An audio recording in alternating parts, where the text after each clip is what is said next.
तीन बहनों की लालची भाभी। करिश्मा, रेशमा और मनीषा तीन बहनें हैं। उनका एक भाई भी है, मयंक। मयंक अपनी बहनों को बहुत प्यार करता है, लेकिन मयंक की पत्नी सविता इस मामले में मयंक से बिल्कुल ही अलग है। वो अपनी ननदों का जितना बुरा कर सकती है उतना बुरा करती ही रहती है और अपनी ननदों पर हुक्म भी चलाती है। करिश्मा, करिश्मा, तुमने अभी तक नाश्ता नहीं बनाया? तुम्हारे भैया को ऑफिस जाने में देर हो रही है। हाँ भाभी, बस अभी बनाती हूँ। करिश्मा, तुम ये ढीलापन छोड़ दो। कल को पराये घर जाना है। वहाँ अगर तुम इस तरह से काम करोगी तो लोग क्या कहेंगे कि माँ ने और भाभी ने कुछ सिखाया नहीं। और तुम्हारी दोनों बहनें कहाँ हैं? अब रेशमा मार्केट गई है और मनीषा सो रही है। क्या? सुबह के 8 बज रहे हैं और ये महारानी अभी भी सो रही है? ये कहते हुए सविता अपनी सास दुर्गा देवी के पास जाती है। माँ जी, देख रही हो अपनी बेटियों के तौर तरीके? क्या हुआ बहू, सुबह सुबह क्या कर दिया मेरी बेटियों ने? अरे एक तो अभी अभी उठकर किचन में गई है, दूसरी सुबह सुबह बाहर चली गई और तीसरी अभी तक सो रही है। क्या करूं मैं इन तीनों का, मैं तो परेशान हो गई हूँ।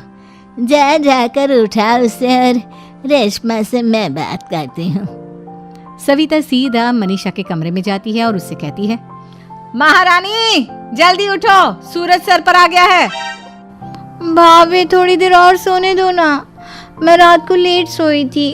वो क्या ना, यूनिट टेस्ट चल रहे हैं। शराफत से उठती है या नहीं, या फिर पानी की भरी बाल्टी डालूं तेरे ऊपर?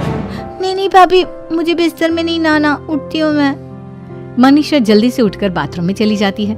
सभी आराम से बैठकर नाश्ता कर रहे होते कि तभी रेशमा बाजार से हाथ में सामान लिए आ जाती है। रेशमा को देखते ही सविता उस पर बरस पड़ती है। लो, आ गई महारानी। ऐसा भी क्या सामान लाना था जो सुबह आंख मलते ही बाजार की तरफ रवाना हो गई? भाभी, कल आप ही तो चीख रही थी कि घर का सारा सामान मुझे ही लाना पड़ता है, घर में किसी को भी किसी काम से कोई लेना देना नहीं है।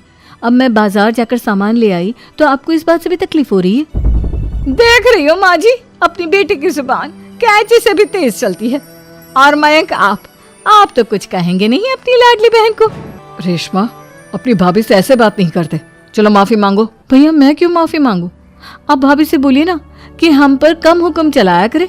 हम इस घर की बेटियां हैं और आपकी पत्नी की ननद है, नौकरानी नहीं। लो कर लो बात। इनकी भलाई के लिए कुछ भी बोलो तो इन्हें बुरा लग जाता है। इस घर में यही इज्जत है मेरी। देख लो माँ जी, आपकी बेटी किस लहजे में मुझसे बात कर रही है। सविता वहां से चली जाती है। मयंक को बहुत गुस्सा आता है, वो भी वहां से चला जाता है। फिर करिश्मा रेशमा को समझाती है, रेशमा, तुम्हें भाभी से माफी मांग लेनी चाहिए थी ना। लेकिन दीदी, मैंने कुछ किया ही नहीं, तो मैं माफी क्यों मांगू? हाँ करिश्मा दीदी, रेशमा दीदी जैसे ही घर में आई भाभी ही उन पर चिल्ला रही थी। हाँ, मैं मानती हूँ कि गलती भाभी की थी।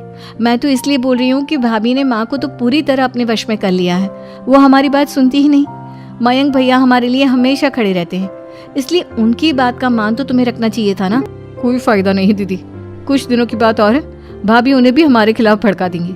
फिर वो भी माँ की तरह हमारी किसी बात का विश्वास नहीं करेंगे। इसी तरह सविता अपनी तीनों ननदों को किसी न किसी बात पर परेशान करती रहती थी। एक दिन मयंक अपनी तीनों बहनों के लिए गिफ्ट लाया। करिश्मा, ये तुम्हारे लिए हार का सेट। रेशमा, तुम्हारे लिए सुंदर सी ड्रेस। और मनीषा, तुम्हें किताबें पसंद है ना, तुम्हारे लिए किताबें लाया हूँ। थैंक यू भैया। थैंक यू भैया। थैंक यू भैया। करिश्मा, तुम्हारा नेकलेस कितना सुंदर है, ये भैया कहाँ से ले आए होंगे?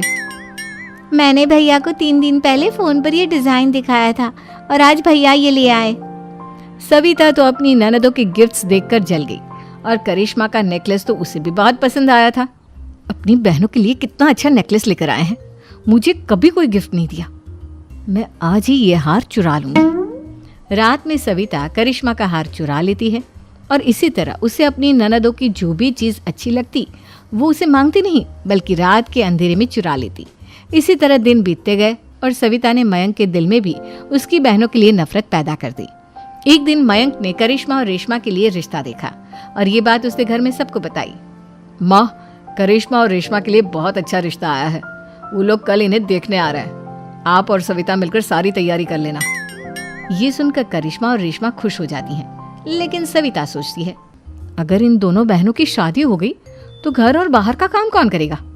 मनीषा तो एक नंबर की कामचोर है, उससे तो किसी बात की उम्मीद लगाना ही बेकार है। मुझे इस शादी को रोकना होगा।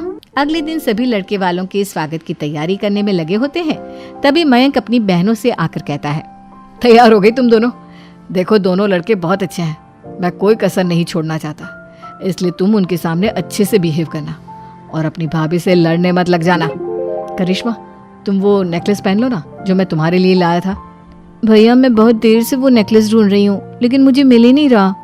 क्या तुमने नेकलेस खो दिया? तुम्हें पता भी है वो कितना महंगा था? तुम कोई काम ढंग से नहीं कर सकती। मयंक गुस्से में वहां से चला जाता है। थोड़ी देर बाद लड़के वाले भी आ जाते हैं। वो दोनों बहनों को पसंद कर लेते हैं और रिश्ता पक्का हो जाता है। लेकिन सविता के दिमाग में तो कुछ और ही खिचड़ी पक रही थी। वो पंडित जी के पास करिश्मा की कुंडली लेकर जाती है और उन्हें पैसे देकर करिश्मा की कुंडली बदलवा देती है। जब लड़के वालों के पास करिश्मा की कुंडली जाती है तो वो दुर्गा को फोन करते हैं। बहन जी, हमने करिश्मा की कुंडली अपने पंडित जी को दिखाई थी। आपकी बेटी की कुंडली नहीं बल्कि दोषों का पिटारा है। देखिए, मैं और मेरे पति इन सब बातों में बहुत विश्वास करते हैं, इसलिए हम आपकी बेटी से अपने बेटे की शादी नहीं करा सकते। इस तरह करिश्मा का रिश्ता टूट जाता है और सभी घर वालों को बहुत दुख होता है।